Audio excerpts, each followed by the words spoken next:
Une fois, il y avait une histoire comme ça qui est racontée au Canada, quand j'étais au Canada, qu'il y avait la famille Rechman, c'était une famille très riche au Canada, qui devait acheter la ligne des chemins de fer des États-Unis ou du Canada. Une très très grosse affaire. Maintenant, cette affaire-là, il fallait la signer pendant les 9 jours de Tisha B'Av. Alors on leur a dit, voilà, c'est une affaire exceptionnelle, mais il faut acheter tout de suite. Alors ils ont dit, nous, pendant les 9 jours de Tisha B'Av, on n'achète rien. Alors, ils ont dit, mais c'est une affaire, c'est pas la peine de discuter. C'est des principes chez nous qui sont au-dessus du temps. Donc chez nous, 9 jours, on n'achète rien. Même si vous nous la proposez à $1, on ne va pas l'acheter. Donc c'est pas la peine d'essayer. Donc ils ont attendu les 9 jours. Et les 9 jours après, ils l'ont acheté beaucoup moins cher que ce qu'ils leur avaient proposé tout de suite. Tu vois, toujours les gens, ils viennent, ils veulent te vendre quelque chose, ils te disent... mais il faut une décision, c'est une affaire, mais il faut décider tout de suite. Alors toi, déjà, tout de suite, tu dois dire, moi, je décide rien tout de suite. Moi, avant que je prie et que je laisse passer une nuit et une journée, je ne fais rien du tout. Donc c'est pas la peine de... si c'est pour moi, on en parle demain. Mais aujourd'hui, sur place, je décide jamais. On attend, c'est tout. C'est un principe, c'est tout. Attendre, ça va changer toutes les choses. Parce que quand tu attends, tu vas dominer le temps. Qu'est-ce que veut dire dominer le temps? Tu vas dominer tous les éléments qui sont faux, qui sont des éléments qui sont nés du temps. Ce n'est pas des éléments qui sont nés de la vérité. C'est des éléments qui sont nés du temps. Le temps, il fabrique, c'est lui qui... Le Yetzirah, il est né dans le temps. Toutes les ta'avot, elles sont dans le temps. Puisque maintenant, si une personne...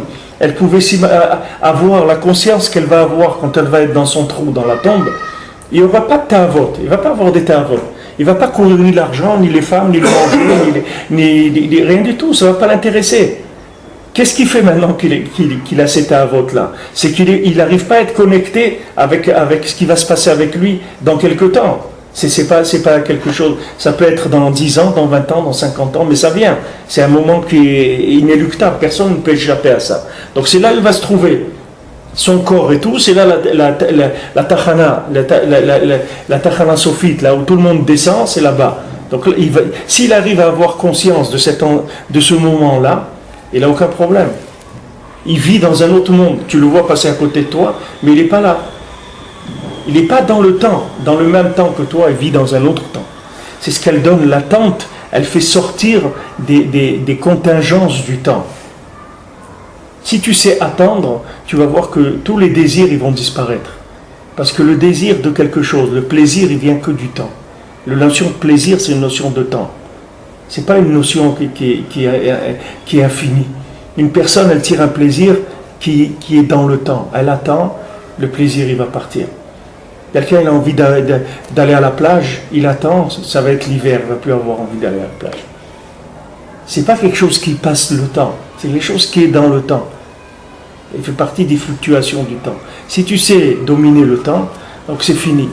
Tu vois Rabbi Nathan, comment il vivait, tu vois que c'était un homme qui ne vivait pas dans le même temps que nous. Les tzadikim, ils ne vivent pas dans le même temps que nous. Je vous ai dit, quelqu'un il vit, il voit par exemple Eliyahu il est assis ici et les autres ils ne le voient pas. Il dit mais comment lui il le voit, les autres ils ne voient pas? Parce qu'il circule, il ne tourne pas dans la même vitesse de temps, c'est tout. Lui il tourne dans une vitesse d'image où il voit des images que toi tu ne vois pas. Rabbi Nathan, quand quelqu'un il commençait à discuter avec lui sur le Shulchan Aruch ou sur tous les Sfarim, c'était pareil pour lui.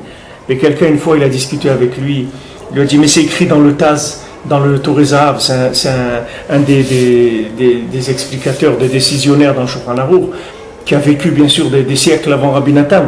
Alors quelqu'un discutait avec Rabbi Nathan, il dit non, le Taz, ce qu'il dit le Torah Zahav, ça veut dire ça et ça et ça.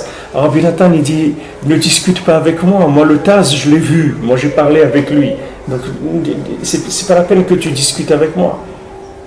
C'est toute la vie de Rabbi Nathan, c'était comme ça.